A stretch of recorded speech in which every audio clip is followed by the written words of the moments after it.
আজকে আমি রান্না করছি চিকেন কষা। তো প্রথমে আমরা পেঁয়াজ, আদা, রসুন, লঙ্কা, হলুদ, একটু নুন দিয়ে ভালো করে মশলাটা বানিয়ে নিয়েছি। তারপরে দেন চিকেন দিয়ে দিয়েছি, দিয়ে ভালো করে কষছি। তো এইভাবে মোটামুটি 5 থেকে 10 মিনিট মতো কষার পরে তোমরা দেখো কেমন লাগছে দেখতে।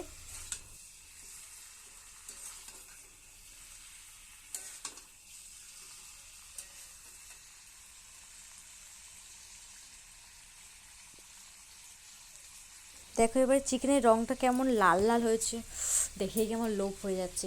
তো এটাতে আমি ব্যবহার করেছি সানরাইজের মিট মশলা এবং জেকের চিলি পাউডার। অ্যান্ড দেখো দেখো পরিমাণ মতো জল দিয়ে দিয়েছি কষার জন্য, যাতে একটু ভালো করে কষা হয়। তো তারপরের অবস্থাটা দেখো, কিছুক্ষণ আমরা এদিক ওদিক নাড়ার পরে ভালো করে চাপা দিয়ে রাখতে হবে। এতে কিন্তু আমি একটা সিক্রেট মশলা দিয়েছি, এটা জানার জন্য আমাকে কমেন্ট করতে হবে। আর এইভাবে কিছুক্ষণ ফোটার পরে দেখতে পাবে আমাদের চিকেন প্রায় তৈরি। দেখতে যতটাই সুন্দর লাগছে, খেতে কিন্তু তার থেকে অনেক বেশি সুন্দর হয়েছিল।